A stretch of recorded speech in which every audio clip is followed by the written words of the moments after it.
विकास संलाप शीर्षक पंचम आलोचना चक्र। आज आलोच्य विषय ओडिया भाषा और आमर उत्तरदायित्व। आज वक्तव्य प्रदान करिवे तिरुपति राष्ट्रीय संस्कृत विश्वविद्यालय संस्कृत भाषा साहित्य विभाग उपाचार्य तथा आम आराध विद्या निकेतन केंद्र distance education centre deputy director doctor Bharat Bhushan रथ महोदय। प्रथमे मु निवेदन करी भारत सरकार द्वारा महर्षि सांदीपनी राष्ट्रीय वेद विद्या प्रतिष्ठान वेद अध्यापक श्री सत्यवान दास महोदय को से वैदिक मंगलाचरण उपस्थापन करेंगे। सत्यवान दास महोदय। हरि ओम। ओम श्री गुरुभ्यो नमः। हरि ओम। गणानान्त्वा गणपतिग्गो हवामहे प्रियाणान्त्वा प्रियपतिग्गो हवामहे धीनान्त्वा निधिपतिग्गो हवामहे वसो मम आनो भद्राः कृतावो यन्तु विश्वतो दब्धासो अपारीतास उद्विराः देवानो यथा सदामित्पृथे असन्नप्रायिवो रक्षितारो दिवे दिवे देवानां भद्रासु मतिर्रोजो यतान् देवानाग्नो रातिरभिनो निवर्तताम् देवानाग्नो सख्यमुपासे दिमा वयं देवान आयुः प्रतीरन्तु जीवसे तान् पूर्वाया निविदाहूमहे वयं भगं मित्रमदेतं दक्षमश्रिधम् हरियमणं वरुणग्नो सोमामश्विना सरस्वती नः सुभगामयस्करत्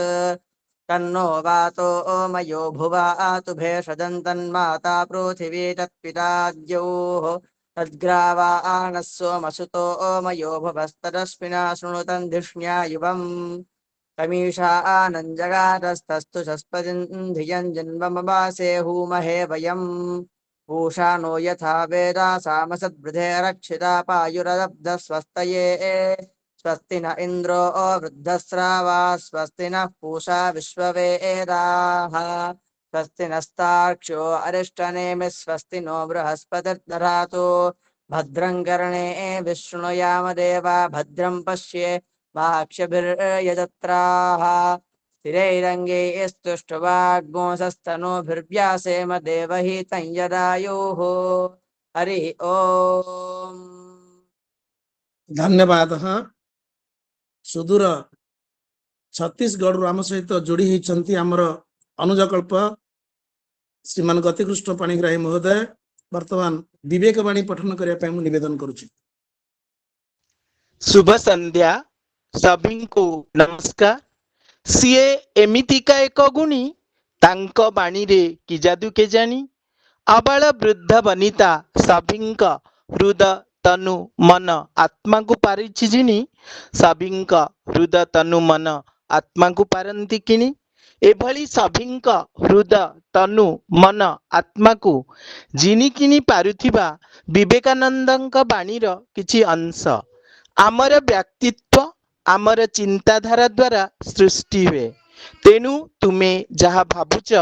सेथि प्रति ध्यान दिय। शब्द गुड़िक कम गुरुत्वपूर्ण अटंती चिंताधारा बंचे एवं बहुदूर यात्रा करे।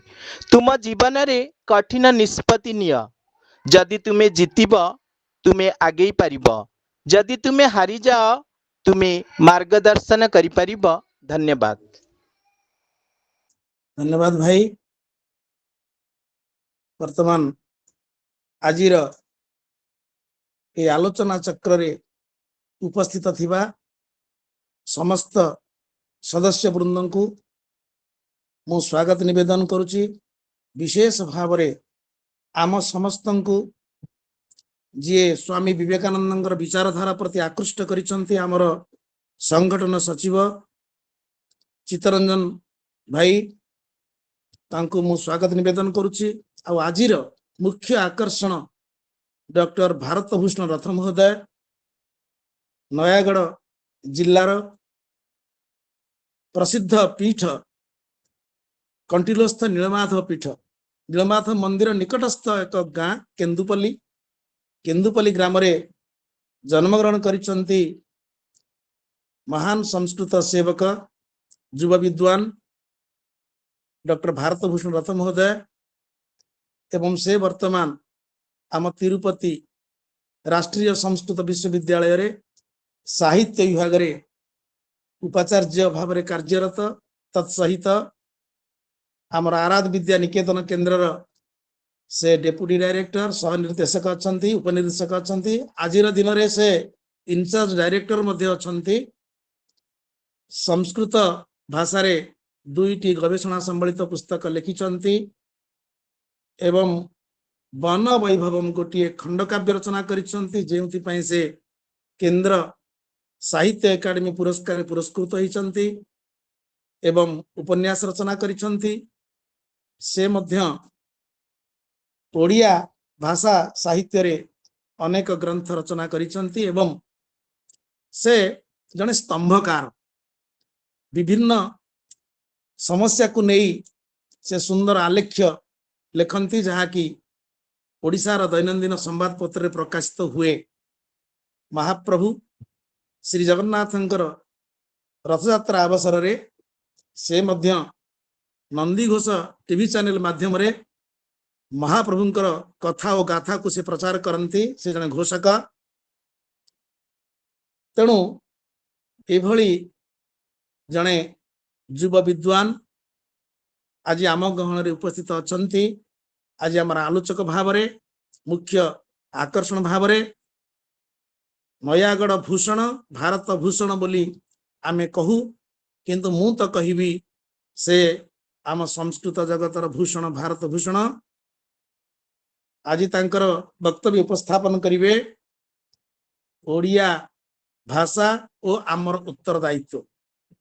एई शीर्षकटी को बाछिला बेले चित्त भाई सहित आमर आलोचना होइतिला। स्वामी विवेकानंद लोक संसदर बाह्य संभाग द्वारा जो शीर्षक स्थिरीकृत होइछि ओडिशा विकास संलाप आमे जो माने ओडिशा बाहर रहउछु विशेषतः ओडिशार प्रगति रे आमर की प्रकार योगदान रहिबो आमे सरकार को एवं आमर भाई भौणी मान को आमे की भली प्रेरणा दे परिबो ए संपर्क रे आज ओडिया भाषा तर स्थिति संकटापन्न होइछि संकटजनक स्थिति एभली एक मुहूर्त रे आम मानकर उत्तरदायित्व कौन से विषय रे हमकु से दिग्दर्शन करिवे। तेणु मु प्रथमे अनुज कल्प डॉक्टर भारत भूषण रथ महोदय को स्वागत ज्ञापन करुछि। आज आम गहन रे डॉक्टर पूर्णचंद्र उपाध्याय महोदय अछंती से मध्य राजस्थान रा बुंदी राजकीय महाविद्यालय संस्कृत विभाग मुख्य अटंती से मध्य तांकर अभिमत उपस्थापन करिवे। परिशेष रे आमर जे अछंती आमर बड़ भाई मार्गदर्शक आमर संपादक डॉक्टर संतोष कुमार महापात्र महोदय से आज एक विशेष सारस्वत कार्यक्रम रे उपस्थित अछंती तेणु से जोग देई परिबे नाही मु मध्य तांको स्वागत ज्ञापन करुछि। आउ आम गहन रे जो माने जोड़ी हेइचंती समस्त सदस्य को मु तो देखुछि आज गुजरात रु अछंती धनंजय भंज महोदय अछंती एवं अन्य माने अछंती मु समस्त को गोटे वाक्य रे स्वागत निवेदन करी वर्तमान मु निवेदन करबी हमर आलोचक महोदय डॉक्टर भारत भूषण रथ महोदय तांकर वक्तव्य उपस्थापन करंतु। आउ बंधु मान को निवेदन करी आपण मन रे जो प्रश्न थिबो चैट बॉक्स रे आपण लिखिले वक्तव्य परे आमे आलोचना करिबा। वर्तमान निवेदन करी डॉक्टर भारत भूषण रथ महोदय।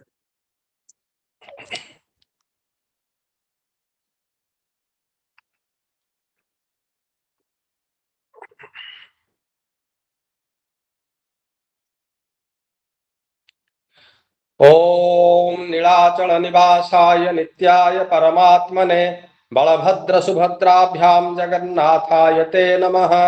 ओम भूर्भुवः स्वः तत्सवितुर्वरेण्यं भर्गो देवस्य धीमहि धियो यो नः प्रचोदयात्। जय जगन्नाथ। महाप्रभु श्री जगन्नाथ को स्मरण करी आज आमे आमर स्वामी विवेकानंद लोक संसदर जो विशेष ओडिया विकास संलाप नाम रे ये जो कार्यक्रम आम चलीचे आज वक्तव्य बा आज विषय रही ओडिया भाषा और आमर उत्तरदायित्व। एभली एक सुंदर कार्यक्रम एभली एक सुंदर अनुष्ठान से अनुष्ठान रे आज संध्यारे आम समस्ते उपस्थित होइछे। सेतिपई आपण मानक समस्त को मु प्रणाम विनम्र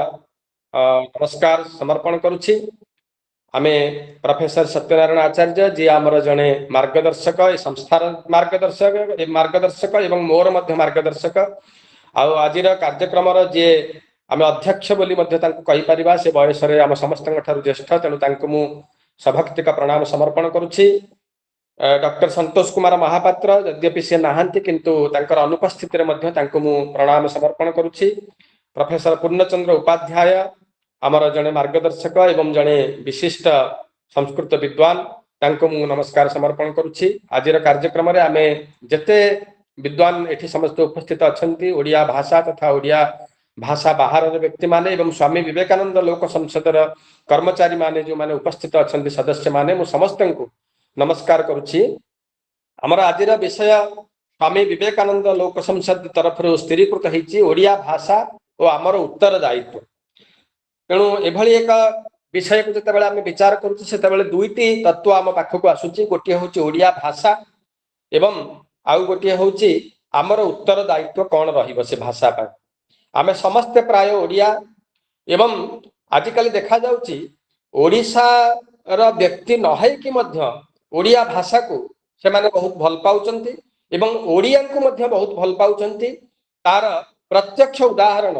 मु एवं आमर प्रोफेसर सत्यनारायण आचार्य पूर्णचंद्र उपाध्याय सार अच्छी गति कृष्ण पाणिग्राही बाबू अच्छी आमे समस्ते जो माने ओडिशा बाहर रोचे आपण मानक भितर मध्य ओडिशा बाहर जो माने अच्छी से माने अनुभव करुथिबे जे अन्य राज्यर लोक मानक अपेक्षा ओडिशार लोक मानकू केते सम्मान दिया जाए एवं ओडिया भाषा को केते सम्मान दिया जाए यह आमर प्रत्यक्ष अनुभव। तेणु एभली एक प्रत्यक्ष अनुभव को नहीं जेतेबेले आमे आमर विचार करुछे मझिरे केमिति जीवा मु तो सेटा जानिनी जहा मते आसुचंती तथापि ठीक अछि मु ताको मैनेज करूची जे जाई परिबे बेटा टिके राइट को कर दियंतु डिवाइस को। आपण टिके राइट को आउ टिके राइट को आपण पळे आसंतु नले डिवाइस को लेफ्ट को आनंत। हां हां बस बस हे गला ओके तो आमे जतेबेले ए भाषा को जतेबेले नौचे बा आमे जो माने बाहर रहूचे आमे देखुछु आम भाषा केते सुंदर आम भाषा को लोक माने केते भल पाउचंती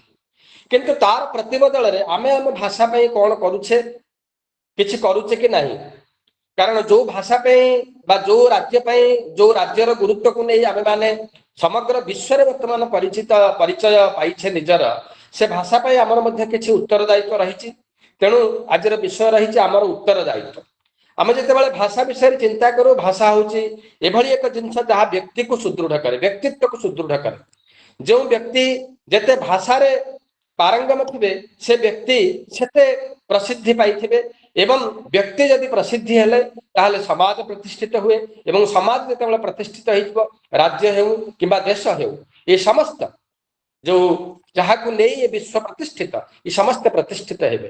तेणु भाषा है एक गुरुत्वपूर्ण विषय जहाँ को यदि मूल पिंड भाव मूल भाव ग्रहण करा संसार समाज सब प्रकार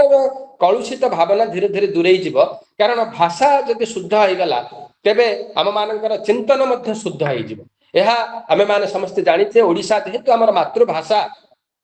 एवं ये गोटे भाषा जो भाषा को नहीं गोटे राज्य प्रतिष्ठा हो पारिथिला ओडिशा देशर प्रथम भाषा ओडिया भाषा जहाँ को नहीं गोटे राज्य प्रतिष्ठापित है। तेणु से भली एक सुंदर भाषा हेउची आमर मातृभाषा एवं ये जो भाषा ये भाषा एक समय थिला प्राय 20,000 वर्ष आम जदि भाषार इतिहास को देखुचे तेबे वर्तमान प्रामाणिक तथ्य जदिओ ये ताठर बहुत पूर्व ये भाषा अच्छी किंतु आम प्रामाणिक तथ्य जदि नबा तेबे प्राय 20,000 वर्ष पुरातन ये भाषा जार आम प्रमाण दे पारुछे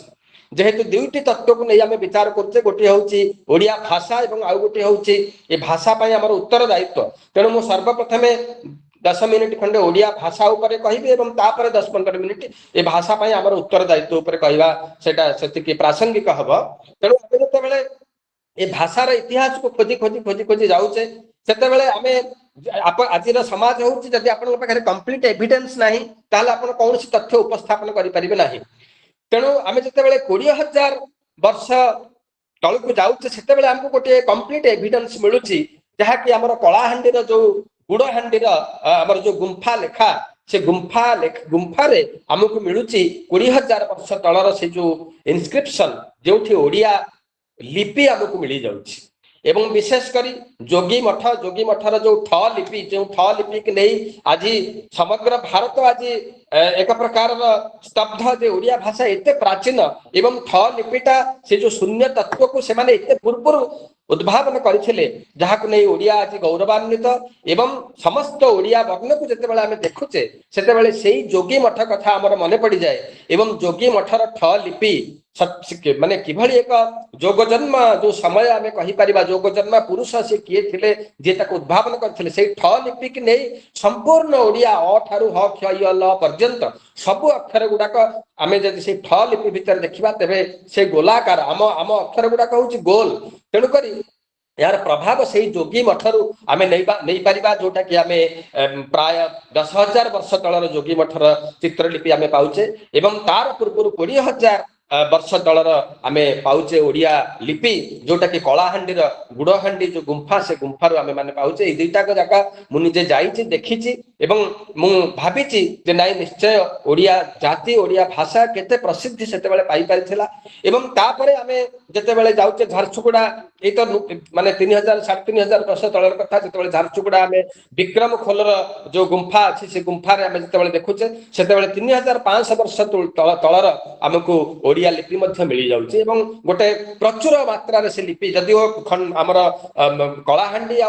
जोगी मठर जो लिपि अछि सेटा पर्याप्त मात्रा रे आमे पाउने अल्प किछि मात्रा रे ओडिया लिपि आमे पाउचे किंतु तापरे नुआपड़ा रे जो सॉरी झारसुगुडा रे जो लिपि रहुची से लिपि मु एबे कहिला भितरे मोर पाटरे गोटे टंग स्लिप कला सरी सेही सरी ही होउची हमर उत्तर दायित्व सेटा को आमे केमते बंद करि परिबा सेटा होउची हमर गोटे उत्तर दायित्व तेणु मु जेहेतु गोटे कंटेम्पररी जो समसामयिक उदाहरण पाइले तेणु आपन को दिल्ली संगे संगे तबे झारसुगुडा रे आमे विक्रम खोलर जो गुंफा लिपि सेठु आमे 3,500 तलर वर्ष तलर गोटे सुंदर जो ओडिया लिपि आमे पाउचे एवं आमे जानू समस्ते आमे समस्ते एठी जो माने अच्छे समस्ते विद्वान समस्ते ओडिया साहित्य रे निश्चय भाव में पारंगत बोली मु आशा करूची एवं आमे जानू ए भाषा हेउची गोटे इंडो आ यूरोपियन भाषा गोष्ठी भितरु सृष्टि हेइथिबा बा सेही अंतर्गत गोटे भाषा निश्चय विशेषतः इंडो और आर्य जो भारतीय भाषा से भाषा को नहीं आमे ओडिया माने ओडिया लिपि ओडिया भाषा से धीरे धीरे आगु को जाइछि एवं भाषा विज्ञानी माने कहंती जे मूल जो ओडिया लिपि हमर जो सृष्टि हेछि ये पाली एवं औड्री ए दुईटी जो जहाँ को प्राकृत बोली मध्य कहि परिबा सेइथरो साक्षात सृष्टि हेछि बोली भाषा विज्ञानी माने कहंती पाली एवं औड्री बोली औड्री रु उड्र जो आमर जो परंपरा जो ऐतिहासिक तत्व हमको मिलुची तेणु से औड्री को मध्य से माने भाषा विज्ञानी माने ग्रहण करचंती एवं जेहेतु प्राकृतता होची संस्कृत भाषा सहित संपूर्ण भाव सामंजस्य तेणु करी आमे ताहा मध्य जानि पारुचे जे संस्कृत भाषा सहित ओडिया भाषा गोटे अंगांगी भाव जड़ित तेणु जेतेबेले आमे ओडिया भाषा को आलोचना करूचे जेतेबेले ता ऊपर गोटे गवेषणा करूचे सेतेबेले आमे पाली भाषा औड्री एवं प्राकृत भाषा एवं तत्सहित संस्कृत भाषा ये चारोटी भाषा को जदि बेस भाव धरिबा मूल भाव धरिबा तापरे जाई आमे आसीबा हमर ओडिया भाषा को कारण सेठू ये लैंग्वेज ये जो भाषाटी धीरे धीरे लिपि गुडी सृष्टि हेछि एवं तापरे आमे जेतेबेले देखुचे आ गोटे बड़ उदाहरण खारबेला समय हाथी गुंफार जो शिलालेख अच्छी सेठी गोटे सुंदर प्रमाण हमको मिले आम ओडिया लिपि उपरे ओडिया भाषा उपरे सेठी आमर शिलालेखर भाषा पाली किंतु तार लिपि होची ब्राह्मी। ये जो ब्राह्मी लिपि विषय जिते आम चर्चा करुचे आमर संपूर्ण भारत वर्षर जदि जोड़े अत्यंत शुद्ध लिपि थाए आ भारी प्रतिष्ठित लिपि ताले गोटे होचंती ब्राह्मी आ होचंती शारदा लिपि। तेणु से ब्राह्मी लिपि रे लेखा जाइछंती आमर खारबेलर जो हाथी गुंफार लेखा लेखा ब्राह्मी लिपि किंतु भाषाटा होची पाली। तेणु ये पाली एवं ब्राह्मी को जिते आम देखु से जानू नाई नाई आमर ओडिया भाषा निश्चय एक गौरवमय भाषा जहाँ प्राचीन अति प्राचीन किंवदंती कदाचित बेले बेले आम चिंता करूँ वैदिक वाङ्मय सहित वैदिक साहित्य सहित मध्य ओडिया लिपिर गोटे परिचय थिला जोटा कि प्रमाण आमको जदि खोजिबा जदि मिली जिवो ताहा आम पई गोटे बहुत बड़ जहाँ को कहा जाए एविडेंस गोटे प्रमाण दस्तावेज हो पार आम ओडिया भाषार अति प्राचीनता को समग्र भारत में आम जदि चाहिए से गोटे प्राचीन भाषा भाव में शारदा ब्राह्मी लिपि सहित आम ओडिया लिपि की कंटेम्परारी जो कह जाए संस्कृत सहित जमी तमिल तांकर प्रमाणित करईदे तमिल भाषाटा को तमिल लिपि को सेमिति आम ओडिया कौन कम रे ना आम केवल जदि 20,000 वर्ष तलक जदि आम जापारे आउ टिके आगू जावाई आमको विशेष कष्ट करने को पड़ोनी ताप अनुसंधान चली जोरसोर तेरे जहाँ खारबेल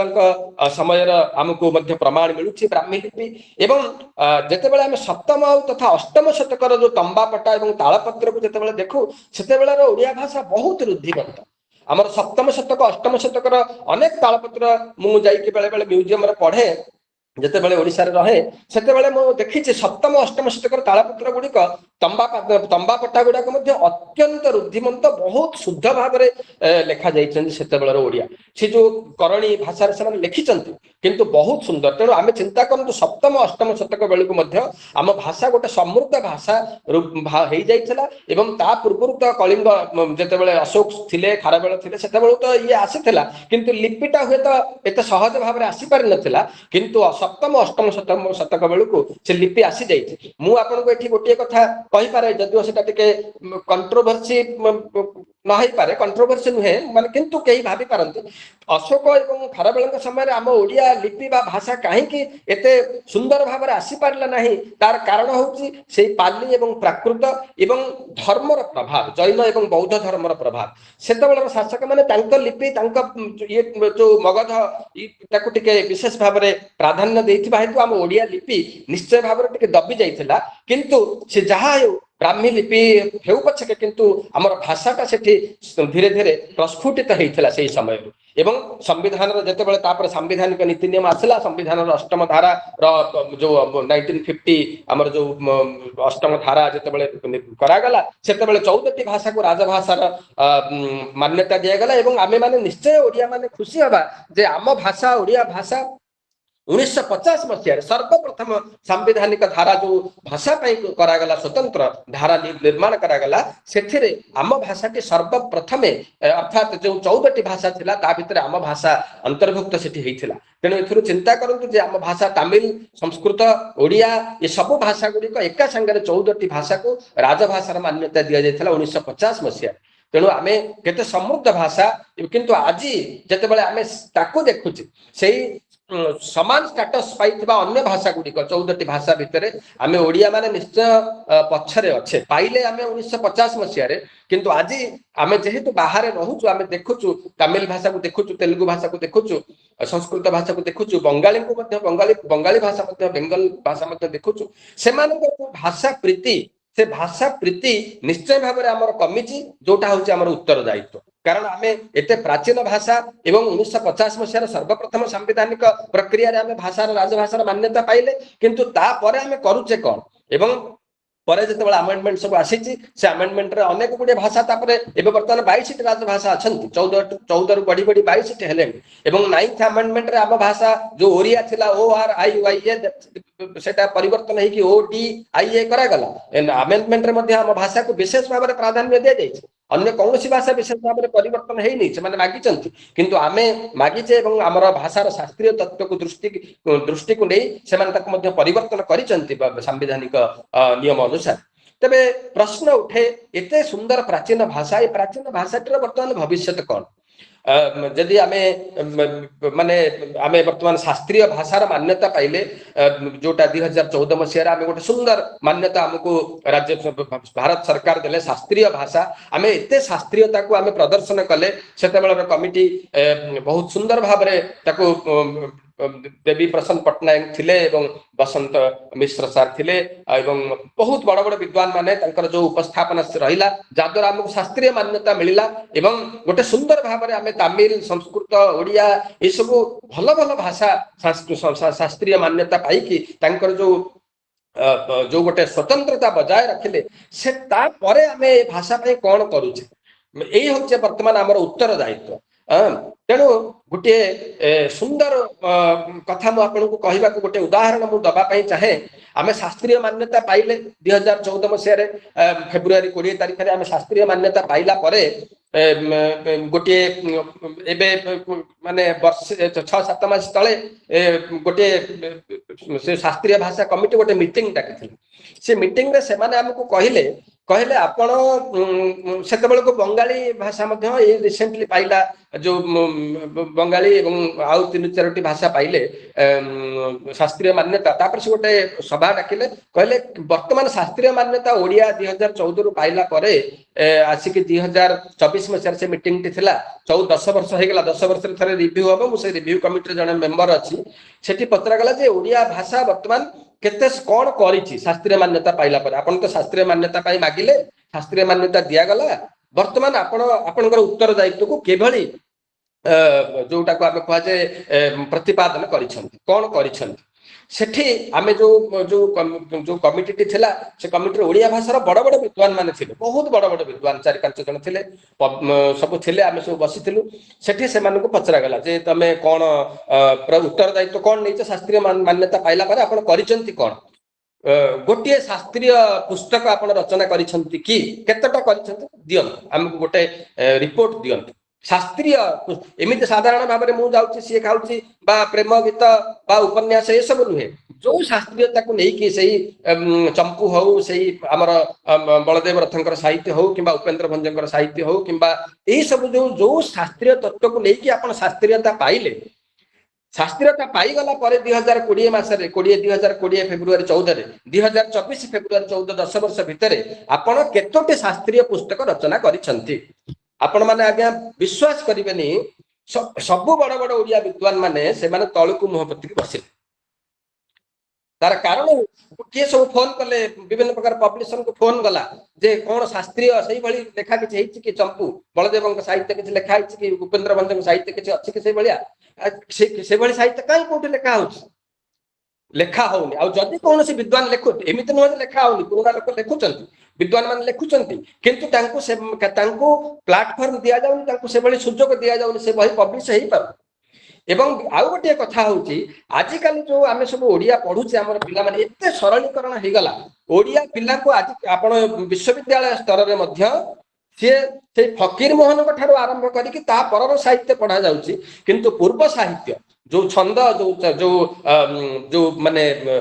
जो चंपू ताको आउ पढ़िबा पई ना पिलांकर आग्रह अछि ना वर्तमान जो टीचर माने अपॉइंटमेंट होउचंती से माने मध्य से भली पाठ को पढ़िबा पई आउ विशेष भाव चाहना से केवल अनुसंधान रे ही रहि गला हमर जो प्राचीन साहित्य जो भंज साहित्य होंतु किंबा बलदेव रथंकर साहित्य होंतु ये सब गुडी केवल रहि गला गोटे जो हमर जहा को कहा जाए केवल अनुसंधानमूलक साहित्य से साहित्य आउ विशेष भाव में लेखा जाऊ नाही आ तापर प्रश्न उठला जते सब पुरस्कार दिया जाउची ओडिया साहित्य रे वर्तमान सेथिरे सेही भली साहित्य को पुरस्कार दिया जाउची कि जोडा शास्त्रीय तत्व को धारण करिथिबो शास्त्रीय भाव में लेखा जाइथिबो किंतु सेथिरे मध्ये देखा गला से साहित्य अकादमी पुरस्कार तो आरंभ करी वर्तमान पुरस्कार मध्ये बहुत रेयर बहुत कम से भली बही मिलिला आ बहुत बही मिलिला जोडा को सब आधुनिक भाव में लेखा जाइछि तेणु से आमे समस्त एक प्रकार नतमस्तक हेलु जे किंतु आम ओडिया तुलन में जिते आम तेलुगु को आस जिते आम जो तमिल की गलु किंतु हठात पाइथिबा बंगाली भाषा को जिते गलु अन्य भाषा को गलु से माने किंतु बंगाली तो विशेष शास्त्रीयता एते आम पाइलु किंतु अन्य भाषा जो थिले सब से भाषा गुड़िक कन्नड़ भाषा गोटे आम देखिलु से छोट पिला युवक मैंने शास्त्रीयता को संपूर्ण भाव में धारण करें समस्त ये विद्वान मान अच्छु विशेषकर मोठू आहरी भल कहीपर प्रोफेसर सत्यनारायण आचार्य एठी आज्ञा एमाने करूछंती आम विश्वविद्यालय रे एडी छोट छोट प्राक शास्त्री पिला अवधानी करूछंती आज्ञा ओडिसा रे अवधानी आदौ हेउ नाही। अच्छा तापर सेठी मु गोटे कथा तांको कहिली से जो मीटिंग रे जे देखंतु हमर उत्तरदायित्व कोन काहे कि आमे शास्त्रीय भाषा रे ओडिसा रा विद्वान माने आमे शास्त्रीय भाषा को लेखुने शास्त्रीय भाषा को प्रयोग करूने ओडिया शास्त्रीय भाषा जो प्राचीन भाषा तार मूल कारण हैला आमे संस्कृत टाको वर्तमान एक प्रकार आम ओडिया ठु दूरे देबा पई चाहूचे किछि तथाकथित विद्वान से बेले अछंती से कहतो नै आमे ओडिया अलग आम से संस्कृत रे के संपर्क नै जदि संस्कृत सहित संपर्क नाही ताले आपण शास्त्रीय भाषा हेबे केमिति आपण से उपेन्द्र भंज को पढ़ंतु बलदेव रथ को पढ़ंतु अथवा जेकोसी शास्त्रीय भाषा मान्यता पाइथिबा शास्त्रीय विद्वान मान को आपण पढ़ंतु सेठी आपण संस्कृत ही ता भीतर थिबो संस्कृत रु ओडिया जतबेले सृष्टि हेछि आपण संस्कृत को जदि दूरेइबे ताले आपण पिला मान जदि संस्कृत न पढ़ेइबे संस्कृत जो शब्द रूप धातु रूप आ अमर कोश जदि न पढ़ेइबे तेबे आपण शास्त्रीय ओडिया भीतर को जाई परिबे नाही। तेणु धीरे धीरे आम शास्त्रीय ओडिया आउ किछि वर्ष आसीबो जे शास्त्र जो 2014 ठारू जेतेबेले आउ 10 वर्ष पर रिव्यू हबो सेतेबेले हुए तो शास्त्रीय ओडिया आउ केही लेखि नथिबे काना मु मो नजर रे देखुछि वर्तमान बड़ बड़ साहित्यिक माने अछंती एवं जो युव साहित्यिक माने अछंती वर्तमान ओडिसा रा बड़ बड़ साहित्यिक मु ना कहूनी आपण माने सब बड़ बड़ साहित्यिक मु जानिचंती सेमानक बही पढंतु केही शास्त्रीय धारा रे लेखुचंती कि लेखुना आ युवक माने कोन प्रेरणा स्थिर पाइबे किंतु जेमती वर्तमान सत्यनारायण आचार्य सर गोटे ना पठेले प्रभाकर कौन जने ना पठेले से लिखुचंती बोली कहले सेही भली जो किंतु तांका ना कहि जानि ना कि तांको विषय कहि सुनि ना आज हम तांका ठार सुनिले। तेणु कथा होती ओडिया साहित्य जो शास्त्रीय धारा रे चलीथिला पूर्वरु से शास्त्रीय धारा धीरे धीरे लोप पाउछि। तेणु आमर गोटे प्रथम उत्तरदायित्व मु आपण मानकु पाखरे एहा प्रतिपादन करबा पई चाहूछि जो शास्त्रीय मान्यता में पाइले एवं जो जो ग्रंथ को आधार करी आमे शास्त्रीय मान्यता पाइले सेही भली ग्रंथ वर्तमान आउ लेखा जाउ नाही। तेणु आमर उत्तरदायित्व हला आमे सेही ग्रंथ को पढ़िबा सेही प्राचीन ग्रंथ प्राचीन माने अति प्राचीन न सब सप्तदश अष्टदश शतकर ग्रंथ से सब बहुत पुराना ग्रंथ मध्ये नुहे। तेणु से ग्रंथ को आमे पढ़ी से ग्रंथर पुनरावृत्ति हवा दरकार पुणी आमे रचना करबा दरकार से स्टाइल रे हुए तो आमे सेही भली कवि न होई परिबा समकक्ष न होई परिबा किंतु से जो धारा प्रवाहमान रहू आमर से मीटिंग रे संस्कृत रे दुई जन विद्वान थिले मु ओडिया तरफ जाइथिली आमर संस्कृत रे दुई जन विद्वान जाइथिले से माने आमे मु जेहेतु ओडिया संस्कृत दुईटा मिसिकी तेणु मु भी तांके संगे मु सेठी कहली मु कहली किंतु आम संस्कृत गोटे भाषा जोठी वर्तमान मध्य छंदबद्ध पद्य संपूर्ण बहुत लेखा जाउछि छंद रहित पद्य को आउ आधुनिक पद्य को आमे संस्कृत विद्वान माने सम्मान दउ किंतु ताको कैडर 1 रे आमे नउ कैडर 2 रे नउ किंतु आम ओडिया साहित्य वर्तमान कोन हेलानी से जो छंदबद्ध साहित्य से कैडर 2 को पळैलानी आ जो आधुनिक मु जाउची से जाउची नईकुल रे प्रेम होउथला सेठी बसिथिले ई सब उपन्यास गीत ये सब हेलानी वर्तमान कैडर 1 साहित्य। तेणु यही परंपरा को आमको जदि माने ये परंपरा को निश्चय भांगिबा को पड़िबो न भांगिला हम ओडिया भाषाटा तार शास्त्रीय मान्यता को केतेबेले से हरेइ दब। मु आपनको आउ गोटे कथा द्वितीय पॉइंट को जाउची जे आमे जानिचे जे हमर घरे गोटे आपण देखंतु जे माने घरे घरे वर्तमान ओडिया भाषा प्रति किभली एक प्रकार जो वितृष्णा भाव पिला मानकर सब देखा देलानी कौन से सब वितृष्णा भाव देखा देलानी ना देखंतु जेमिति गोटे मोर गोटे फिल्म मन पडुची मो छोट अष्टम नवम रे पढुतला गोटे फिल्म थला ओडिया फिल्म चलचित्र टिए से होची परदेशी चढ़ई सेठी गोटे झीटे आसला विदेशी झीटे सी बोध उत्तम महांती हिरो थिले से गाउची गीत हरिण नदी धड़ा पैड़ बड़ मधुड़ा सी जो 1990 मसीह से जो विदेशी झीटी गाउथला हरिण नदी धड़ा आज आमर प्रत्येकटी घरे प्रति ओडिया घरे जड़े जड़े से लोक अछंती जी कहिबे जे हरिण नदी धड़ा से आदौ शुद्ध ओडिया हो नाही से तार कारण होउछि से ओडिया वर्तमान पढ़ु ना। तेणु ओडिया भाषा को वर्तमान पढ़िबा पई आउ आम घर मानकरे जो घर टिके मासको 1,00,000 टंका रोजगार कला ता पिला ओडिया को घृणा करूछंती जो घर 2000-4000 टଙ୍କା रोजगार भितर सीमित अच्छा बा कृषि क्षेत्र में काम कर किए पुरोहित कर किए छोटकाटिया काम कर घरे ओडिया रोचे किंतु जो ओडिया को लेकिन आम 1 लाख टଙ୍କା 5 लाख टଙ୍କା रोजगार कले से घरे वर्तमान ओडिया हूँ सबुठारु तृतीय श्रेणी भाषा किंतु आमे माने सेतिपाई जागरूक हवा दरकार आम पिला मानू आमे माने ओडिशा रे पढ़ेबा दरकार से माने ओडिया जानिबा दरकार ओडिया जदि न जानिबे तेबे हमर उत्तरदायित्व एया जे आम पिला मानू आमे ओडिया पढ़ेबा जदि ओडिशा रे न पढ़ेई पारुचे निज पाखरे ओडिया ओडिशा भाषा सहित आमे से मानू जदि संश्लिष्ट करी रखिबा तेबे निश्चय भाव में आमे गोटे बड़ उत्तरदायित्व आमे करि परिबा हमरी घर ही आम भाषा सुरक्षित रहिबो आमे बाहर को चाहेबा हबनी हमरी घरे आम भाषा सुरक्षित रहिबो आमे घरे घरे गोटे ओडिया पाई गोटे स्वतंत्र स्पंदन आम घरे सृष्टि हवा दरकार एवं तत्सहित आमे जदि वर्तमान टेलीविजन को जीवा आजिकल जो न्यूज चैनल को आपण जानतु टेलीविजन को सेठी आपण देखिबे प्रत्येकटी जो वाक्य रे से माने गोटे जोड़े ओडिया इंग्लिश शब्द हो किंबा हिंदी शब्द हो से माने निश्चय पूरे दउछंती सरकारी कागज पत्र से ओडिया शब्द इंग्लिश शब्द ओडिया शब्द भितर अन्य भाषा इंग्लिश एवं हिंदी दुईटा पशुची एवं ता सहित आम जाचे कि जो आरबिक शब्द सी आम भाषा अच्छी आम ओडिया भाषा पूर्व मोगल साम्राज्य पशि आसी एवं इंग्रेज मान साम्राज्य था से किसी इंग्लिश पशिची तेणु आज समाज में टेलीविजन ठारू आरंभ कर सरकारी विज्ञापन ठारू आरंभ कर सरकारी कागज पत्र ठारू आरंभ कर सरकारी बेसरकारी विज्ञापन एवं कागज पत्र पर्यंत सबुठी एक प्रकार विविध प्रकार भाषार वर्तमान जो माने सम्मिश्रण मिश्रण वर्तमान होती वर्तमान विविध प्रकार भाषा आपड़ देखिए से मिशुची गोटे मिनिट इंग्लिश भाषा एवं इंग्राजी एवं हिंदी ये दुईटी जाक भाषा वर्तमान आम ओडिया को एक प्रकार आक्रमण कला आपण माने देखंतु आम घर व्यवहार कथा आपण चिंता करंतु आमे घरे स्त्री आजकल कौन कहउछंती आज कौन बनैबी अच्छा आज कौन हैला जोड़िए शब्द ओडिया बनैबी हे गला हिंदी स्वामी कहबे आज पनीर सब्जी बनाओ कौन हैला पनीर हैला इंग्लिश सब्जी है हिंदी बनाओ है ओडिया ए सॉरी हिंदी हिंदी तेना आज गोटे शब्द केवल रहा ओडिया आज पनीर सब्जी बनई दियो गला आम भाषा 3टा शब्द पलि आसला अन्य भाषा आम भाषा गोटे शब्द रहा आज ठीक से आम कौन कहे आउ छतु बोली कहीं कहूना समस्ते कहते जे मशरूम मशरूम आज माने आम गोटे भोजी लिस्ट करुचे मुझे 3-4 मिनिट भितर आपण विदाय नेबी तेणु कहीं व्यस्त हूँ ना तेणु आम गोटे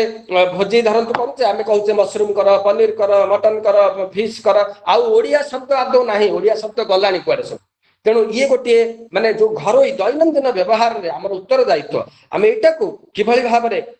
गुरुत्व दबा तेणु यही जो शब्द माने आपण देखो आम तो गुड़े शब्द आम माने इंग्राजी ही व्यवहार करुचे करवा आम परिवर्तन करें ना आप देखो पैंट पैंट को आम के ओडिया कही पार ना से पैंट ही आम चलो सार्ट सार्ट को आम के कुर्ता बोली व्यवहार करें ना से गला आम पिला माने से शब्द जानीपर ना तार ओडिया शब्द गुड़ाक आम ड्रेस मो ड्रेस कौटी अच्छी ये ड्रेस ही आम व्यवहार हम ताको परिवर्तन करें चाहिए मु ऑफिस जाऊँगी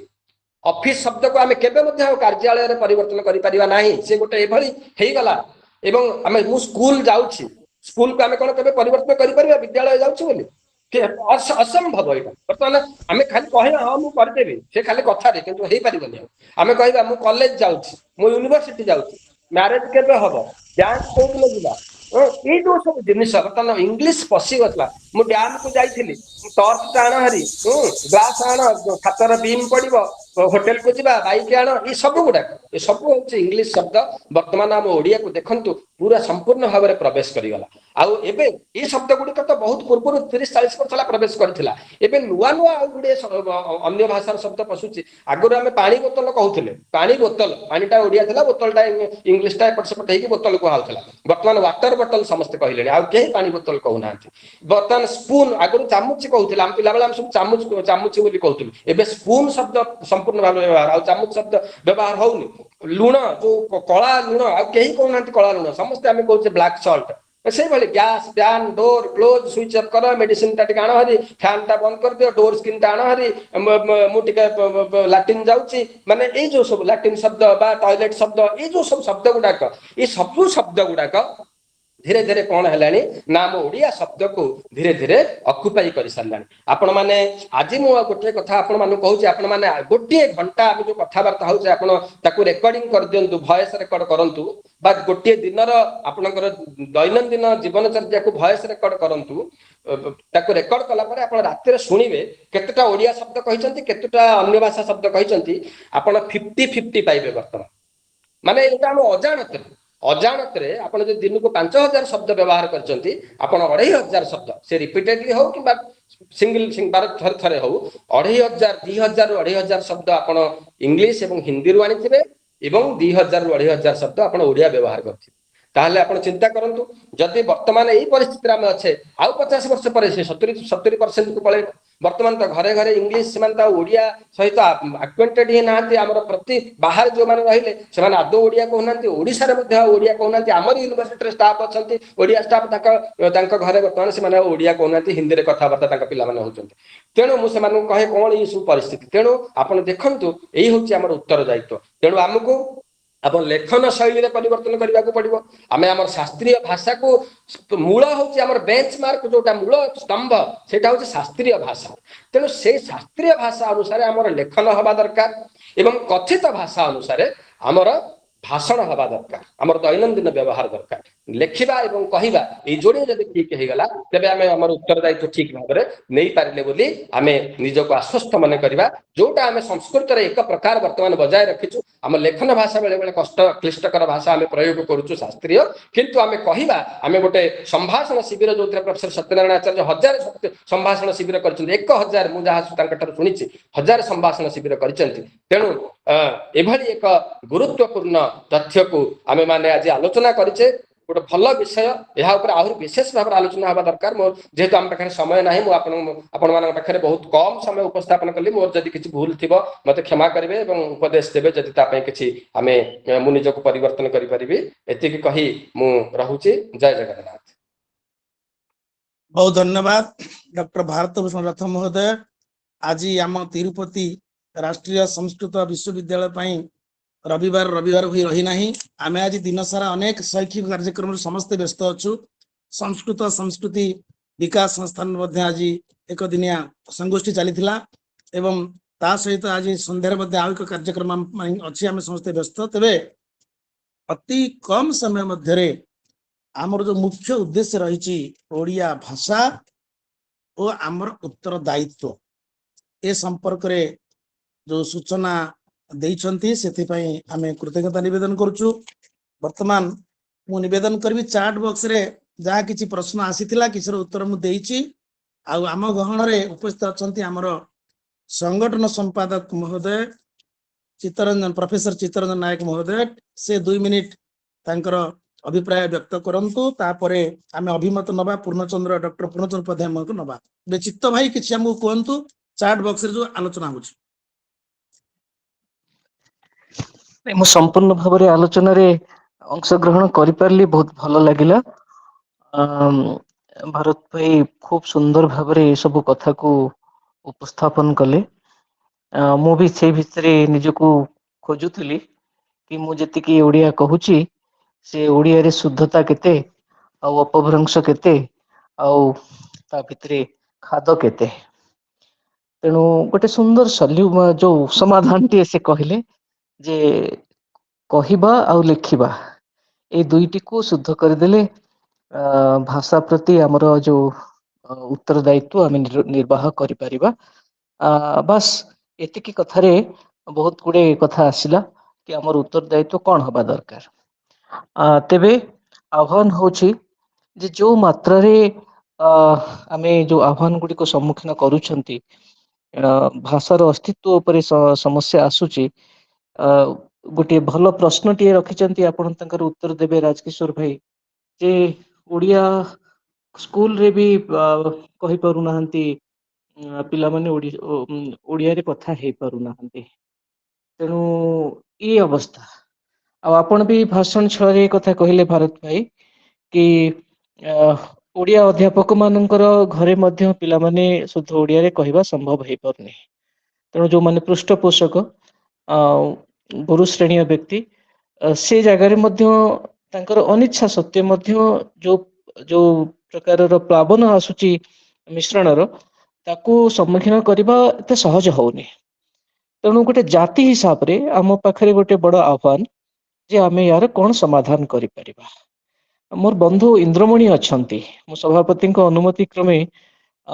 ତାଙ୍କୁ ମଧ୍ୟ ଗୋଟେ ମିନିଟ କହିବା ପାଇଁ ସୁଯୋଗ ରହୁ। ଆମ ଆଲୋଚନାରେ ବହୁତ ଭଲ କଥା ଆସେ ଯେ ଇନ୍ଦ୍ରମଣୀ ଏଇ କଥାକୁ କୁହନ୍ତି, ଅଧ୍ୟାପକ ଅଛନ୍ତି ଶାନ୍ତିନିକେତନରେ ଓଡିଆରେ, ଯେ ଓଡିଶାରେ ଓଡିଆ ଭାଷାର ଶିକ୍ଷକ ନାହାନ୍ତି। ମୁଁ ତାଙ୍କ ଠାରୁ ଏ କଥା ଶୁଣିବା ପାଇଁ ଚାହିଁବି ସମସ୍ତଙ୍କର ଗୋଚରାର୍ଥେ। ତେଣୁ ମୋର ବଡ ସୁନ୍ଦର ଲାଗିଲା, ସମସ୍ତେ ପଦେ ପଦେ ପ୍ରଶ୍ନ ଛଳରେ ହଉ ଅଭିମତ ଛଳରେ ହଉ କଥା ରଖିଛନ୍ତି। ଆଉ 5-7 ମିନିଟ ଆମେ ଆଲୋଚନାକୁ ବଢେଇ ବି ପାରିବା। ୟା ଉପରେ କିଛି ମତାମତ ଯଦି ଆସେ ଆମେ ତାକୁ ସ୍ଵାଗତ କରିବା। ସ୍ଵାମୀ ବିବେକାନନ୍ଦ ଲୋକ ସଂସଦ ଏକ ଓଡିଶା କୈନ୍ଦ୍ରିକ ସଂଗଠନ। ତେଣୁ ଆମେ ଓଡିଶାର ସର୍ବାଙ୍ଗୀନ ଉନ୍ନତି କଳ୍ପେ ଆମ ଦ୍ଵାରା ଯାହା ହେଇପାରିବ, ଆମର ସୀମା ଆଉ ସବୁ ପ୍ରକାରର ଯାହା ପାବନ୍ଦୀ ଅଛି ତା ଭିତରେ ଯାହା ହେଇପାରିବ ତାକୁ ଆମେ କରିବା ପାଇଁ ପ୍ରୟାସ କରୁଛନ୍ତି। ପତ୍ର ପତ୍ରିକା ପ୍ରକାଶନ ମଧ୍ୟ କରୁଛନ୍ତି, ଆଲୋଚନା କରୁଛନ୍ତି ଏବଂ ଗୋଟେ ଜାଗରଣ ସୃଷ୍ଟି କରୁଛନ୍ତି। ତା ସହିତ କିଛି ସେବା କାର୍ଯ୍ୟ ଚାଲିଛି। ତ ଏ ବିଷୟରେ ସମସ୍ତଙ୍କର ଯୋଉ ମତ ଆସିବ ତାହା ମଧ୍ୟ ଗୁରୁତ୍ୱପୂର୍ଣ୍ଣ ରହିବ। ମୁଁ ଆଉ ଅଧିକ କଥା ଲମ୍ବେଇବି ନାହିଁ। ସଭାପତି ମତେ ସୁଯୋଗ ଦେଇଥିବାରୁ ମୁଁ କୃତଜ୍ଞତା ଜ୍ଞାପନ କରୁଛି। ଆଉ ବିଶେଷ କରି ବକ୍ତା ଯୋଉ ଭାରତ ଭାଇଙ୍କ ପ୍ରତି ମୋର ଅନୁଯୋଗ ଅଳ୍ପ ତାଙ୍କ ପ୍ରତି ମୋର ଶ୍ରଦ୍ଧା ନିବେଦନ କରୁଛି। ଇନ୍ଦ୍ରମଣୀ ଅଛନ୍ତି ଧନ୍ୟବାଦ। ସତ୍ୟନାରାୟଣ ଭାଇନା, ଆପଣ ତାଙ୍କୁ ଟିକେ ସୁଯୋଗ ଦେବେ। ହଁ, ସୁଯୋଗ ମୁଁ ଦେବି। ଖାଲି ମୁଁ ଲେଖିଦେଇଛି ଚାଟ ବକ୍ସରେ। ବଡ ସମସ୍ୟା ହଉଛି ଯେ ମାଧ୍ୟମିକ ସ୍ତରରେ ଓଡିଆ ସାହିତ୍ୟର ଶିକ୍ଷକ ପଦବୀ ନାହିଁ। ସେଠି ଆପଣଙ୍କର ପିଟି ଟିଚରଙ୍କୁ ବାଧ୍ୟ କରାଯାଉଛି ଆପଣ ଓଡିଆ ପଢାନ୍ତୁ। ଓଡିଆଟା ଗୋଟେ ଯେମିତି ଆଡଜଷ୍ଟ କରିଦିଅନ୍ତୁ। ଗୋଟେ ସେମିତି ଏତେ ଅବହେଳା କରାଯାଉଛି ଯୋଉଥିପାଇଁ କି ଆମ ପିଲାମାନଙ୍କର ଫାଉଣ୍ଡେସନ ଷ୍ଟ୍ରଙ୍ଗ ହଉନି। ଗୋଟେ ବଡ ସମସ୍ୟା। ତେବେ ଇନ୍ଦ୍ରାଣୀ ଭାଇ ଦୁଇ ପଦ କୁହନ୍ତୁ। ତାପରେ ଏଠି ତ ଅନେକ ସାହିତ୍ୟିକ ଅଛନ୍ତି, ମହାକୁଡ ଭାଇ ଅଛନ୍ତି ଚାଟ ବକ୍ସରେ ଲେଖୁଛନ୍ତି। କୁହନ୍ତୁ। ଆଜ୍ଞା ନମସ୍କାର। ଆଜିର ଆଲୋଚନାର ସଭାପତି ପ୍ରିୟ ଚିତ୍ତ ଭାଇ ଏବଂ ଯୋଗ ଦେଇଥିବା ସୁଧୀ ବୃନ୍ଦ, ମୁଁ ଭାରତ ଭୂଷଣ ରଥ ଭାଇଙ୍କର ବକ୍ତବ୍ୟ ଶୁଣିଲି। ଅନେକ କ୍ଷେତ୍ରରେ ତାଙ୍କ ମତ ସହିତ ମୁଁ ଏକମତ ନୁହେଁ। କଥା ହେଉଛି, ମୁଁ ପଏଣ୍ଟ କେତୋଟି ଦିଗକୁ ଆଲୋଚନାକୁ ନେବି। କ୍ୟାଡର 1, କ୍ୟାଡର 2, ଆମେ କ'ଣ ସେଇ ଆମର ଶାସ୍ତ୍ରୀୟ ମାନ୍ୟତା ପାଇଛି, ଠିକ ଅଛି। ଏଇଟା ଆମର ଐତିହ୍ୟ, ଏଇଟା ଆମର ମୂଳ। ଆମେ ମୂଳକୁ ଗୁରୁତ୍ୱ ଦେଇକି ବିଚାର କଲେ ଯେ ଏ ଭାଷା ଶାସ୍ତ୍ରୀୟ ଭାଷା, କିନ୍ତୁ ତା ଅର୍ଥ ନୁହେଁ ଆମେ ମଧ୍ୟଯୁଗୀୟ ଶୈଳୀ ଆଉ ଭାବକୁ ବର୍ତ୍ତମାନ 21ଶ ଶତାବ୍ଦୀର ଜୀବନ ଓ ବଞ୍ଚିବା ସହ ଯୋଡ଼ି ଆମେ ସେଇ ଶୈଳୀ ଓ ସେ ଭାଷାରେ ପ୍ରକାଶ କରିବା। ଏଇଟା ସମ୍ଭବ ନୁହେଁ। ସାହିତ୍ୟକୁ ଆମେ ଏମିତି ବାନ୍ଧି ପାରିବା ନାହିଁ। ସାହିତ୍ୟ ଗୋଟେ ନଦୀ ଭଳି, ଭାଷା ଯେମିତି ନଦୀ ଭଳି ଚେତନାକୁ ବହନ କରୁଛି ସାହିତ୍ୟ। ତେଣୁ ଚେତନାର ଯେମିତି ରୂପାନ୍ତର ସମ୍ଭବ, ତାର ଚେତନାର ପରିପ୍ରକାଶର ଶୈଳୀ ବି ଓ ଭାଷା ବି ସେମିତି ବିବିଧ ହବା ଓ ରୂପାନ୍ତରିତ ହବା ସ୍ୱାଭାବିକ କଥା। ଏ ଧାରାକୁ ଅଟକେଇବା ଅର୍ଥ ଜୀବନକୁ ଅଟକେଇବା, ସମୟକୁ ଅଟକେଇବା। ଏ କଥାରେ ଇଏ ହେଉଛି ମୋର ଦୃଷ୍ଟି। ଆଉ ଗୋଟେ ହେଲା, ଓଡ଼ିଆ ଭାଷାକୁ କାହିଁକି ଆମେ ଭଲ ପାଉନାହାନ୍ତି? ଅସୁବିଧା କୋଉଠି? ଆମେ ଯଦି କହିବା ତର୍କ କରିକି ତୁ ମତେ ଭଲ ପା, ତୁ ନିଶ୍ଚୟ ମତେ ଭଲ ପାଇବା ଉଚିତ, ମୁଁ ତୋର ଅମୁକେଇ, ତେଣୁ ତୁ ମତେ ଭଲ ପାଇବୁ। ଭଲ ପାଇବାଟା ଏମିତି ଦାବି କରିକି ହାସଲ କରାଯାଏ ନା। ଭଲ ପାଇବାଟା ଆସେ, ଆମକୁ ଯୋଗ୍ୟ ହବାକୁ ପଡିବ, ଆମକୁ ଶକ୍ତ ହବାକୁ ପଡିବ, ଆମକୁ ଆକର୍ଷଣୀୟ ହବାକୁ ପଡିବ, ତେବେ ଜଣେ ମତେ ଭଲ ପାଇବ। ମୁଁ ଯଦି କହିଦେବି ଶାସ୍ତ୍ର ଦେଖେଇ ଯେ ମୁଁ ତୋର ଏଇଆ, ତୁ ମତେ ଭଲ ପା, ଏଟା ସମ୍ଭବ ନୁହେଁ। ଏଟା ହୃଦୟର କଥା। ତାହେଲେ ଓଡ଼ିଆ ଭାଷା ପ୍ରତି ଆମର ଭଲ ପାଇବା କାହିଁକି ଏତେ, ଆମର ଆନୁଗତ୍ୟ କାହିଁକି ଏମିତି ଦ୍ୱିବିଧ, ଆମ ଆନୁଗତ୍ୟ କାହିଁକି ବିଭାଜିତ ହେଇଯାଉଛି? ଏଇ ବିଭାଜିତ ଆନୁଗତ୍ୟ ଗୋଟେ ଭାଷା ସହିପାରେ ନାହିଁ। ଆମେ ବଞ୍ଚୁଥିବା, ଆମେ ସ୍ୱପ୍ନ ଦେଖୁଥିବା, ଆମେ ଆଶା କରୁଥିବା, ଅଭିପ୍ସା କରୁଥିବା ଆଉ ଗୋଟେ ଭାଷାକୁ ଧରି, ଏବଂ ଆମେ ଜନ୍ମ ହୋଇଥିବା ଜନ୍ମସୂତ୍ରରେ ଗୋଟେ ଭାଷା ପାଇଥିବା ମାତୃଭାଷା ଭାବେ ବା ଗୋଟେ ନିଜ ରାଜ୍ୟର ଭାଷା ଭାବେ, ଏବଂ ଆମ ନିଜ ରାଜ୍ୟର ଭାଷା ପାଖରେ ଆମେ ସ୍ୱପ୍ନ ଦେଖୁନଥିବା, ତାକୁ ନେଇକି ଆମେ ବଢିବାର, ଆଗକୁ ଯିବାର କୌଣସି ସମ୍ଭାବନା ଦେଖୁନଥିବା, କିନ୍ତୁ ଆମେ ସେଥିପାଇଁ ହିନ୍ଦୀ ବା ଇଂରାଜୀ ବା ଅନ୍ୟ ଭାଷା ବା ସଂସ୍କୃତ ଭାଷା ଉପରେ ନିର୍ଭର କରୁଥିବା। ତେଣୁ ବଞ୍ଚିବା ପାଇଁ ନିର୍ଭର କରିବା ଗୋଟେ ଭାଷା ଉପରେ, ଆଉ ଗୋଟେ ଭାଷାକୁ କହିବା ଆମେ ଭଲ ପାଇବା ଉଚିତ। ଏଇ ଯୋଉ ଖାଇ, ଏଇ ଯୋଉ ବ୍ୟବଧାନକୁ ଆମକୁ କମେଇବାକୁ ପଡିବ। କେମିତି ନା ଓଡ଼ିଆ ଭାଷାକୁ ବିଭିନ୍ନ ଦିଗରୁ ସେତିକି ଯୁଗୋପଯୋଗୀ, ସେତିକି ଅର୍ଥ କରି, ସେତିକି ଆକର୍ଷଣୀୟ କରିବାକୁ ପଡିବ।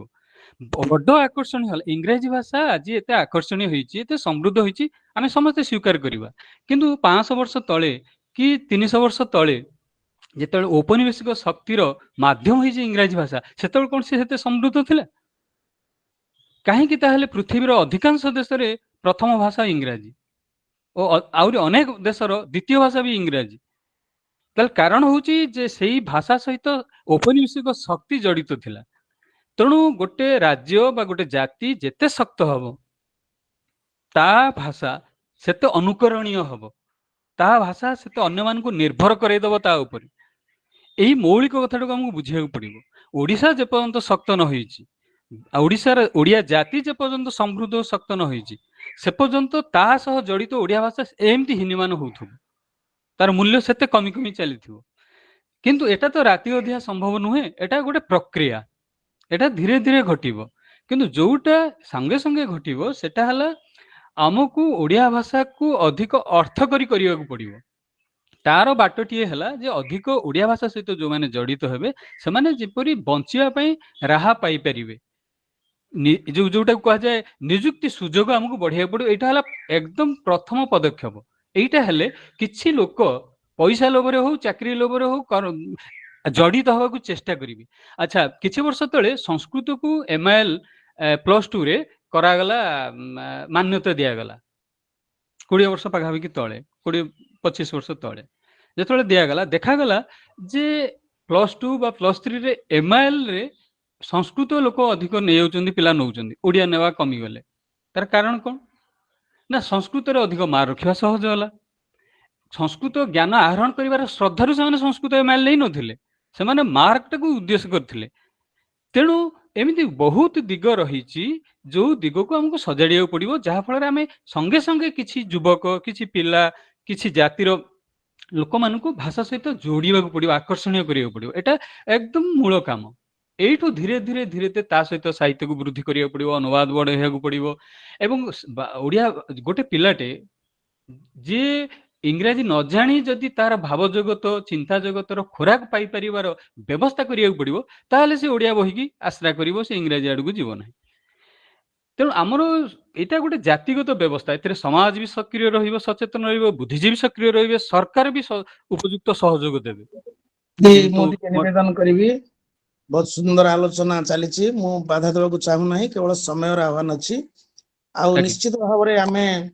ବିଚାର କରୁଛୁ ସବୁବେଳେ ଯେ ଉଚ୍ଚ ଶିକ୍ଷାରେ ଓଡ଼ିଆ ଭାଷା ସାହିତ୍ୟକୁ ଗୁରୁତ୍ୱ ଦିଆଯାଉଛି। ବିଶ୍ୱବିଦ୍ୟାଳୟ ସ୍ତରରେ ଓଡ଼ିଆ ଭାଷା ବିଭାଗ ଖୋଲୁଛି, କିନ୍ତୁ ପ୍ରାଥମିକ ସ୍ତରରେ ଆଉ ମାଧ୍ୟମିକ ସ୍ତରରେ ଓଡ଼ିଆ ଭାଷା ଶିକ୍ଷା ପ୍ରତି ସରକାର ଯତ୍ନବାନ ହେଉନାହାନ୍ତି। ଆଜି ଓଡ଼ିଆ ବିଶ୍ୱବିଦ୍ୟାଳୟ ପ୍ରତିଷ୍ଠା ହେଇଛି। ଥରେ ଆମେ ଭିଜିଟ କରିଥିଲୁ ଅଖିଳ ଭାରତୀୟ ସାହିତ୍ୟ ପରିଷଦ ତରଫରୁ। ସେଠି ମୁଁ ଗୋଟେ ପ୍ରସ୍ତାବ ରଖିଥିଲି, ଆପଣ ବିଭିନ୍ନ ପ୍ରୋଜେକ୍ଟ କାହିଁକି ଦଉନାହାନ୍ତି? ସେ ଗୋଟିଏ ଉତ୍ତର ଦେଇଥିଲେ ତତ୍କାଳୀନ କୁଳପତି, କହିଲେ ଆମର ଯୋଉମାନେ ପିଜି କରିବାକୁ ଓଡ଼ିଆ ପିଲାମାନେ ଆସୁଛନ୍ତି, ସେ ଶୁଦ୍ଧ ଓଡ଼ିଆରେ ଲେଖି ପାରୁନାହାନ୍ତି, ତାଙ୍କୁ ଡିକ୍ଟେସନ ଡାକିଲେ ଲେଖି ପାରୁନାହାନ୍ତି। ଏ ସ୍ଥିତିରେ ଆମେ ଅଛୁ। ତେଣୁ ଏ ସ୍ଥିତିରୁ ଆମେ କେମିତି ଉଦ୍ଧାର ପାଇବା, ଆଗକୁ ଯିବା କେମିତି? ଆଉ ସ୍ୱାମୀ ବିବେକାନନ୍ଦ ଲୋକ ସଂସଦ ସରକାରଙ୍କୁ କଣ ମାର୍ଗଦର୍ଶନ କରିବ, ଆମ ସଂଗଠନ କଣ ମାର୍ଗଦର୍ଶନ କରିବ, ତା ବିଷୟରେ ମଧ୍ୟ ବିଚାର କରାଯାଉ। କେବଳ ଏଇଭଳି ଏକ ମିଟିଂ ଆମେ କରିଦେଲେ, ମାସକୁ ଥରେ ମିଟିଂ କରିଦେଲେ, ଆଜି ଆମର ବକ୍ତା କିଛି କହିଲେ, ଆପଣ ଅଭିମତ ଦେଲେ କି ଆଜି ପୂର୍ଣ୍ଣଚନ୍ଦ୍ର ଉପାଧ୍ୟାୟ ସାର୍ ଅପେକ୍ଷାରେ ଅଛନ୍ତି ଅଭିମତ ଦେବେ, ଏଇ ଅଭିମତ ଏଇଠି ଅଭିମତ ଆଲୋଚନାରେ ରହିଯିବ। ତାହା ନ ହଉ, ଲିଖିତ ଭାବରେ ଲିପିବଦ୍ଧ କରିକି ଆମେ ସରକାରଙ୍କୁ କିଛି ପ୍ରାର୍ଥନା କରିବା, ତାଙ୍କୁ କିଛି ଦବା, ସଜେସନ ଦବା। ଆଉ ମୁଁ ଯେତିକି ଜାଣିଛି, ମିନିମମ୍ ଅତି କମରେ, ମିନିମମ୍ ପଟରୁ ବାହାରି ପଡି ଦେଖନ୍ତୁ, ଅତି କମରେ ଯଦି 7ମ ଶ୍ରେଣୀର ଯୋଗ୍ୟତା ନାହିଁ, ଓଡ଼ିଶା ସରକାରଙ୍କ ଅଧୀନରେ କେହି ଜଣେ ଚାକିରି କରିବାର ସୁଯୋଗ ନାହିଁ। ଏଭଳି ଦୃଷ୍ଟିରେ ଓଡ଼ିଆ ଭାଷା ସାହିତ୍ୟର ଯଦି ଆମେ ପ୍ରକୃତରେ ଉନ୍ନତି ଚାହୁଁଛୁ, ତାହେଲେ ଓଡ଼ିଶାରେ ନିଯୁକ୍ତି ସୁଯୋଗ ପାଇଁ ଓଡ଼ିଆ ଭାଷା ସାହିତ୍ୟର ସ୍ୱତନ୍ତ୍ର ସ୍ଥାନ, ସ୍ୱତନ୍ତ୍ର ମର୍ଯ୍ୟାଦା ଦିଆଯାଉ, ଏ ଦାବି ଆମମାନଙ୍କର ରହିବା ଉଚିତ। ଆଉ ତେବେ ସମୟକୁ ମୁଁ ଗୁରୁତ୍ୱ ଦେଇ ନିବେଦନ କରିବି, ଆମ ସହିତ ଉପସ୍ଥିତ ଅଛନ୍ତି ଡକ୍ଟର ପୂର୍ଣ୍ଣଚନ୍ଦ୍ର ଉପାଧ୍ୟାୟ ମହୋଦୟ। ସେ ତାଙ୍କର ଅଭିମତ ଅତି ସଂକ୍ଷେପରେ ରଖିବା ପାଇଁ ମୁଁ ନିବେଦନ କରୁଛି। ସେ ବହୁତ ଦିନ ଧରି କୋଟାରେ ରହୁଛନ୍ତି, ସେଠି ରାଜସ୍ଥାନ ସରକାରଙ୍କର ରାଜକୀୟ ମହାବିଦ୍ୟାଳୟର ସେ ସଂସ୍କୃତ ବିଭାଗର ସେ ମୁଖ୍ୟ ଅଛନ୍ତି, IQAC ଡାଇରେକ୍ଟର ଅଛନ୍ତି, ଭଲ ଲେଖକ। ଆଉ ସେ ଆମର ସାନ ଭାଇ, ମୁଁ ତାଙ୍କୁ ନିବେଦନ କରିବି ସେ ଦୁଇ ପଦ କହିବେ। वंदे उत्कल जननी स्वामी विवेकानंद लोक संसद तरफ आज संध्यारे आयोजित उक्त कार्यक्रम नमस्कार समस्त को नमस्कार वंदे उत्कल जननी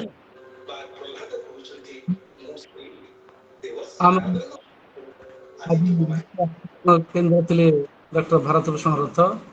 एवं न केवल ओडिशा रु अपितु देश रु बाहर जो एथे संपृक्त अछंती अनेक विदेश रे रहउछंती हमर ओडिया भाई माने समस्त को मोर प्रणाम भाई नंकर आदेश कि 2 मिनट 3 मिनट कहबा समय को भी ध्यान रखना बहुत जरूरी आवश्यक मु अत्यल्प रे ही कहबी बेसी किसी कहबी नहीं कारण बहु कुछ आलोचना हो गलानी कथाटी होची किछि कथा कहवा जे कि इंद्रमणि बाबू जो कहले तांका मतरे किछि तांका सहित मु सहमत अछि कि किछि कथारे मु विमत मध्य अछि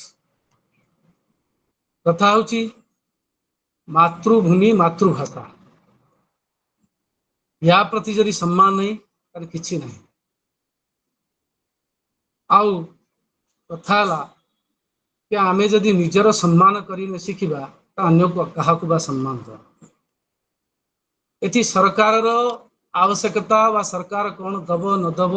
राज्य सरकार कौन करुची नहीं से पर कथा तो प्रथम कथा हला आमे निजे ही यार उत्तरदायी जे कि आमे आम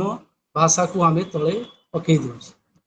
कारण जो तुष्टिकरण नीति अच्छी आज जो कहले कि आमे कहीं ओडिया भाषा को आकर्षण करवा ओडिया भाषा को आमे कहीं करि पारुनाती बा अंग्रेजी भाषा आज आकर्षित होईची तार कारण आज सही पाई तो आज राष्ट्रीय शिक्षा नीति 2020 जो आसी ताकू जदि आपण अध्ययन करिवे तादरे स्पष्ट भाव में उल्लेख होईची निजर जो प्रांतीय भाषा बा स्थानीय भाषा ताकू गुरुत्व देवा पई कुआ जाईची ताकू बुझिबा दरकार आ ता सहित सी तो पर कथा हला कि प्रथम कथा हला आमे निजे ही आम घरे आम समाज रे आम परिवार रे आमे कौन करूछे आम पिला मानकू आमे तांकू रोकू तांकू आमे रखी दउछे अटकई दउछे कि भाई आगो को बढ़ना कहीं आमे ताकू अंग्रेजी भाषा रे कहि कि आमे निजको गौरव अनुभव करूछे आमे भावछे अंग्रेजी कहबो जदी ताले सेउटा बड़ विद्वान हबो आमे भी कोठी केतळे जाउछे आमे 5 पद 10 पद अंग्रेजी रे कहि देले ता आमे बड़ विद्वान जदी अंग्रेजी कहूनो ताहले से विद्वान नुह ओडिया हो कि हिंदी हो कि जेकोसी भाषा से कहू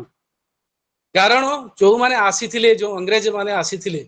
जेतळे से माने आसीकरी से माने कोन तुष्टिकरण थिला ना किछि से माने बाबू बड़ बड़ बाबू प्रस्तुत करी जिवे से बाबू प्रक्रिया जो चली छी माने जो आईएएस ऑफिसर माने जो कार्य जो माने अधिकारी माने चंती तांकर यही नीति रहिला कि बड़ बड़ बाबू करिवे आ सही प्रक्रिया रे सेही ढांचा रे चली छथि कि अंग्रेजी भाषा पढिले ही से माने बनि परिबे आ निजर जो प्रांतीय भाषा बा स्थानीय भाषा कहले बनि परिबा नाही हेई परिबा नाही सही चिंताधारा जो रही आम रक्त रे सही आमको पतन करने को चली आउ रहिला द्वितीय कथा कि जो इंद्रमणि बाबू कहले कि आमे संस्कृत भाषा को कहीं आमे लड़िबा संस्कृत भाषा अंक बढ़िया पाइब किंतु मुआ सहित सहमत नुह कारण संस्कृत भाषा यदि रहिबो नाही ताहले आमे आमे ओडिया भाषा कौन सी भारतीय भाषा को कहि परिबा नाही कारण मातृभाषा जननी भाषा जननी संस्कृत संस्कृत सबु किछि उत्पत्ति हिची चाहे गंगाधर मेहर हूँ कवि सूर्य बलदेव हूँ आमर जिते बड़ बड़ गोपबंधु दास हूँ से जो लिखिं साहित्य रह क्षणे बाष्पीय सकट देखी चिलिका चारु चित्रपट पढ़ले आम दांत खट्टा करदब कि ताकू भांगी से जो साहित्य तार समृद्ध होती कौन पाई संस्कृत भाषा पाई आज आमे भी जो ओडिशा बाहर रही आम हिंदी के अन्य कथा आम अन्य भाषा प्रयोग कर तार केवल मात्र संस्कृत पृष्ठापोषित रही संस्कृत जदि आम शिखी न था आज आम भल भाव हिंदी में कही पारतुनी आम तिष्ठी पारतु ना लोक मैंने कहते तुम्हें तो हिंदी भाषी भाया लगुच कहीं कौन हिंदी भाषी हिंदी भाषी कारण से अहिंदी भाषी नुह तुम्हें हिंदी भाषी भाई लगुच कारण संस्कृत तार हूँ पृष्ठपोषक अच्छी तेणु संस्कृत भाषा को उन्नत करवा ओडिया भाषा कहीपर तेणु संस्कृत भाषा को ओडिशा रे केमिति भाव में भल भाव चलो से आम जनजागरण दरकार सरकार के प्रति आवेदन दरकार ताहा सहित ओडिया भाषा को भी जहाँ कहते गोटे कथा मुझे सहमत हेली ताहार रोजगारोन्मुखी करवा दरकार सत्यभाई भी एक कथा कहले ओडिया भाषा को केमिति भाव में विषय भाव में लिखा जाऊ ତା ଦେହରେ କାର୍ଯ୍ୟକ୍ଷମତା ବଢା ଯାଉ, ଦେଶୀ ପ୍ରବନ୍ଧନ କରାଯାଉ, ରୋଜଗାର ଉନ୍ନତି କରାଗଲେ ଭାଷାର ବଢିବ, ତା ପାଇଁ ପ୍ରତି ବଢିବ। ତାହା ସହିତ ଆମେ ଘରେ ପାରିବାରିକ ସମାଜରେ ଆମେ ଯଦି ଓଡ଼ିଆ ଭାଷାକୁ ଆମେ ନିଜେ ପ୍ରୟୋଗ କରିବା, ପିଲାମାନଙ୍କୁ ପ୍ରେରିତ କରିବା, ତାହେଲେ ନିଶ୍ଚୟ ଭାବରେ ଆମେ ଅଭ୍ୟୁନ୍ନତ କରିପାରିବା ଆଉ ଏହାର ସମସ୍ୟାର ସମାଧାନ ହେଇପାରିବ। ଅଧିକ ବହୁତ କିଛି ବହୁତ ଧନ୍ୟବାଦ ପୂର୍ଣ୍ଣ ଭାଇ, ବହୁତ ବହୁତ ଧନ୍ୟବାଦ। ପୂର୍ଣ୍ଣ ଭାଇଙ୍କ ସହିତ ମିଶିକିରି ଆମେ ସାରା ଭାରତ ବର୍ଷରେ 1,500 ଉର୍ଦ୍ଧ୍ୱ ସଂସ୍କୃତ ପ୍ରଶିକ୍ଷଣ କାର୍ଯ୍ୟକ୍ରମ କରିଛୁ। ଆଉ ମୁଁ ପ୍ରଥମେ ଧନ୍ୟବାଦ ଦେବି ଭାରତ ଭୂଷଣକୁ। ଗତକାଲି ବହୁତ ଡେରିରେ ଆମେ ଯେତେବେଳେ ଅସଫଳ ହେଇଗଲୁ, ଯୋଉମାନେ ଆମକୁ ପ୍ରତିଶ୍ରୁତି ଦେଇଥିଲେ ଶେଷ ମୁହୂର୍ତ୍ତରେ ମନା କରିଦେଲେ, ଆଉ ଭାରତ ଭାଇ ଶେଷ ମୁହୂର୍ତ୍ତରେ ହଁ କଲେ। ଆଉ ପୂର୍ଣ୍ଣ ଭାଇକି ମୁଁ ଆଜି ହିଁ ସକାଳେ ନିବେଦନ କରିଥିଲି। ତେଣୁ ସମସ୍ତଙ୍କୁ ଧନ୍ୟବାଦ। ଗୋଟେ କଥା ଏଠି ହାଡି ବନ୍ଧୁ ମହାକୁଡ ଭାଇ ଯୋଗ ଦେଇଛନ୍ତି। ଭଲ ଆମ ନୟାଗଡ଼ ଜିଲ୍ଲାର ଦଶପଲ୍ଲାର ସେ ଭଲ ସାହିତ୍ୟିକ, ବୌଦ୍ଧରେ ରହୁଛନ୍ତି ବୋଧହୁଏ। ଭାଇଙ୍କୁ ନିବେଦନ କରିବି, 2 ପଦ ରଖନ୍ତୁ, 2 ପଦ ମହିମତ ରଖନ୍ତୁ। ହାଡି ବନ୍ଧୁ ଭାଇ।